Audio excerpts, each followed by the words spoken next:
Hey, what's up, everybody? BDO44 coming at you with another video. All right, so I'm jumping straight into this conversation because I just got through listening to Nick Wright and Chris Broussard, Colin Cowherd, and they're all trying to make the case that the Los Angeles Lakers should, in some form or fashion, trade Anthony Davis for Kyrie Irving. First of all, I wouldn't do that, and I've already explained that to you guys.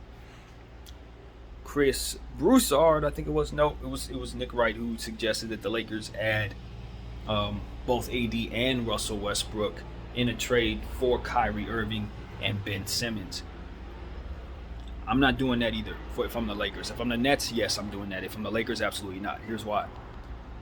If I'm the Nets, I do this because I get a chance to get rid of two headaches for me. Period. That's it. In one flurry. And I'm bringing back Anthony Davis, who may have some injury issues, but he's not a headache by any stretch of the imagination, other than the fact that he may be hurt all the time. And Russell Westbrook, who may not play very well, but is immediately coming off the books at the end of the season, freeing up $47 million worth of cap space. That is why I'm not doing that. Besides the fact that the fit isn't all that great necessarily to begin with LeBron James and Ben Simmons, I don't think that fit works that well. They're going to have some real strengths out there, but there's some extreme weaknesses. And you're going to have yourself on the hook for Ben Simmons for multiple years. So right there, that fit is not that much better than Westbrook and Bron at all. It's not that much better. In fact, it's a little worse. Yes, Ben helps you defensively, but you got to take into account that Ben is not even well right now. He's not even healthy. So if you're bringing him in, the odds of him missing the start of the season is very high. So you got to take that into account, on top of the fact that he's on for multiple years. If he doesn't come back being the same player, for which we don't know who he's coming back as since we haven't seen him, the back injuries, the mental stuff, all of that matters. You're going to sign up for that contract? Now, mind you, you're asking him to be your most important defensive player because you're getting rid of Anthony Davis. But you don't even know if he's going to be available. But you're doing this to win now. How does that work? Now, mind you, you're bringing in Kyrie Irving as well. We're not even taking into account what comes with Kyrie Irving on the basketball floor, which, of course, is a lot of shooting, a lot of scoring, but also he's going to have to have help on the floor defensively. So now, with Ben Simmons questionably in place, Anthony Davis out the door, now you're leaving LeBron James what exactly for this season? And if you're doing something like this, the whole point is to be able to win this season, right? Not only that, but if you trade Anthony Davis in a trade like this, what you're essentially doing is bringing back the potential to acquire players that may not be able to be retraded for trade draft equity is what I'm trying to say. In other words, if I trade Anthony Davis right now, I'm certain I can get some first round picks.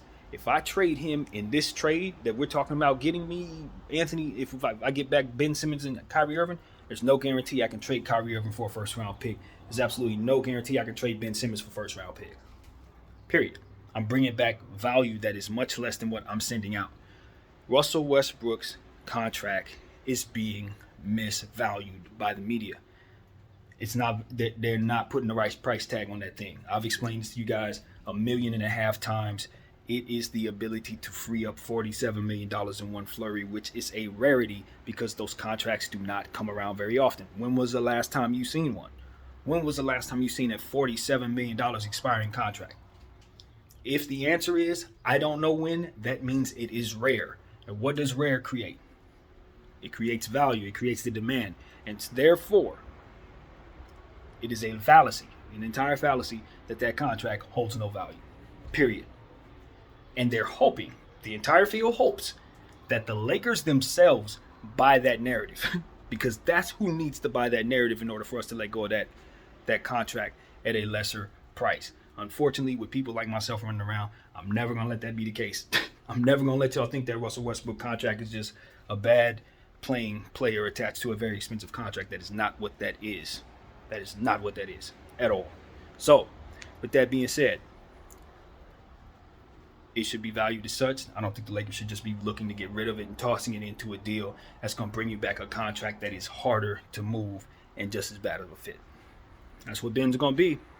That's what Ben's going to be with Kyrie Irving, with LeBron James. Do you see what I mean by that?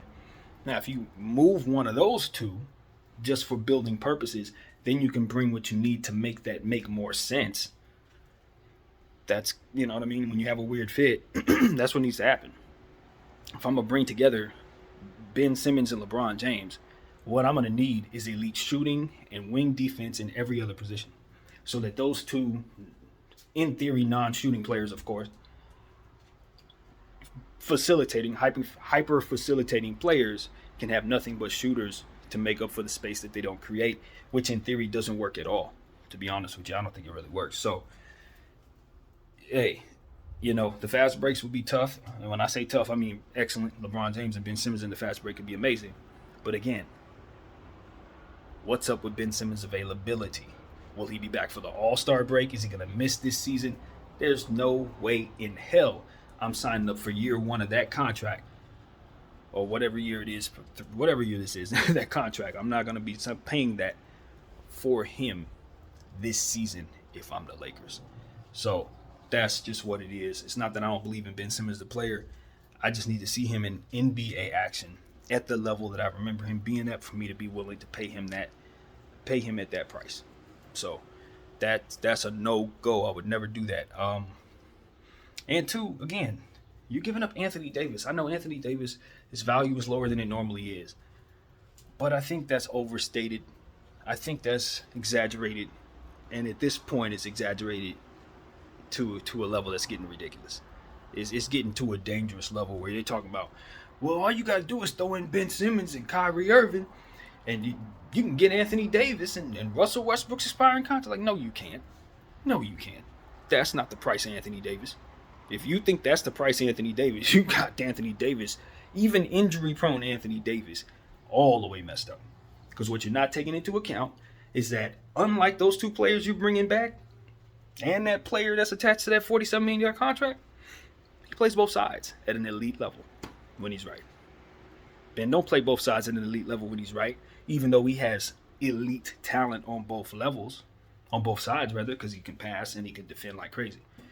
But the scoring ain't there, obviously. The shooting ain't there, obviously. Free throws, he's deficient severely offensively. And Kyrie Irving, I don't think is that great of a defensive player. He's just not. And so that is the reality of the situation. You're giving them defense and offense, and you're only taking back one of that strength in each player. That's just bad math. And then you couple that with Kyrie's contract situation, for which he's going to want his max money from the Lakers. And then you look at Ben Simmons, you're already on the hook for him for multiple years. You look at LeBron James' contract. You look at all the other contract issues we have. No part of that makes sense at all for the Lakers. Now, if you're thinking from the Brooklyn Nets standpoint, you don't care nothing about the Lakers. This makes all the sense in the world for Brooklyn Nets because you get rid of your problems. You're getting back an expiring contract. You're getting back Anthony Davis. All of that's beautiful for you. If you're all for the Nets, hell yeah, give me a one-sided trade. But unfortunately, it's two sides to this trade, and you just so happen to be looking at a Laker fan here. So there's absolutely no way we're going for that if we have our mind right. So that's what I got to say, man. That's what I got to say. Keep Anthony Davis out of these stupid trade rumors, man. Honestly, it's not that I'm completely against trading Anthony Davis. It's just that his value is not right now. And I can make that argument for all of those players, but more so him, because the only reason why his value is so low is because of the injuries.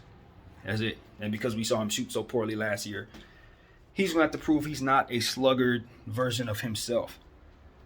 As to which, if he is, that's the risk the Lakers take on for not trading him, for which I'm very much aware of. It's not like he's the perfect player right now. He's far from, and his value is not in the rafters. It's not crazy right now, but it's not as low as they playing it like it is.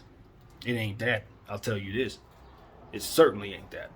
So, just wanted to put that out there. I think the Lakers should just hold on to Anthony Davis so they can get his value to a place where they know exactly what it is. Because right now it's just too much of a question mark, and putting him involved in these little trades to get back players that are considered headaches is stupid.